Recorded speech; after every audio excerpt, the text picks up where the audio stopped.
हमारे साथ बातचीत करने के लिए हैं बीजेपी के राष्ट्रीय प्रवक्ता और पूर्व केंद्रीय मंत्री सैयद शहनवाज हुसैन साहब। सर, एसआईआर को लेकर लगातार बवाल बढ़ रहा है। राहुल गांधी लगातार टारगेट कर रहे हैं। वो गोंडा की घटना को लेकर कह रहे हैं कि जो पिछड़े हैं, दलित हैं, वंचित हैं, उनका नाम बीजेपी कटवा रही है, सिर्फ अपने मनमाफिक लिस्ट बनवाना चाहती है। राहुल गांधी को कब से भ्रम हो गया कि पिछड़े दलित उनके साथ हैं।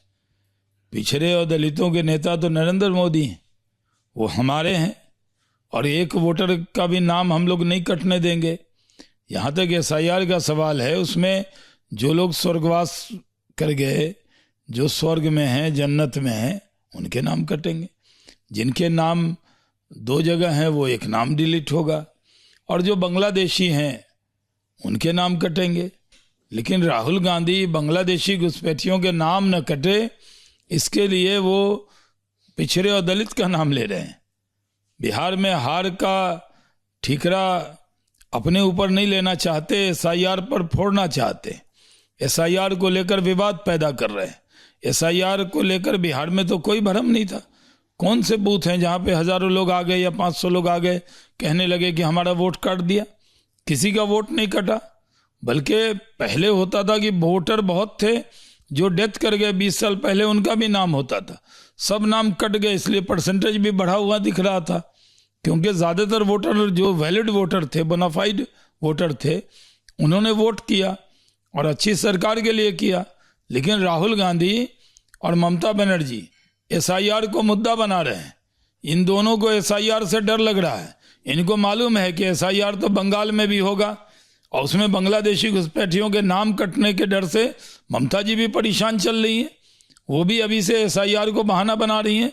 लेकिन बंगाल में लोग ममता बनर्जी की सरकार से ऊब चुके हैं, और वो इस बार बीजेपी की सरकार लाने वाले हैं। तो ये लोग कितनी बयानबाजी करते रहे, कोई फर्क पड़ने वाला नहीं है। लेकिन सर, चाहे ममता बनर्जी हो या राहुल गांधी हो, कांग्रेस हो, ये तमाम जो बीएलओज की जो मृत्यु हो रही है उसको लेकर भी सवाल उठाने वाले, उनके ऊपर दबाव बहुत ज्यादा है, उनको प्रताड़ित किया जा रहा है। देखिए, इन लोगों की आदत है कि इसी तरह का ब्लेम करना इनकी फितरत बन गई। इनको मालूम होना चाहिए कि अगर बीएलओ की कहीं डेथ हुई है तो उसकी नेचुरल डेथ हुई है, लेकिन उसको भी वो बड़ी तादाद में बीएलओ हैं, अगर उसमें कोई भी डेथ हो गई तो ये ब्लेम कर रहे हैं इलेक्शन कमीशन को, एसआईआर को। ये दुर्भाग्यपूर्ण है सर। लेकिन जो संघ से जुड़ी एक शैक्षिक महासंघ की संस्था है, वो भी ये कह रही है कि बीएलओ के ऊपर दबाव ज्यादा है, चुनाव आयोग को उसको लेकर सोचना चाहिए। बीएलओ पर दबाव कौन बना रहा है? दबाव तो ये टीएमसी वाले बना रहे हैं। वो जबरदस्ती कहते हैं जो वैलिड वोटर नहीं है उनका भी नाम इसमें शामिल कर दो। तो दबाव वो बना रहे हैं, और दबाव बनाने वालों को जवाब जनता ही चुनाव के दौरान देती है। बिहार में कितना दबाव बनाया था, क्या हासिल हुआ उनको?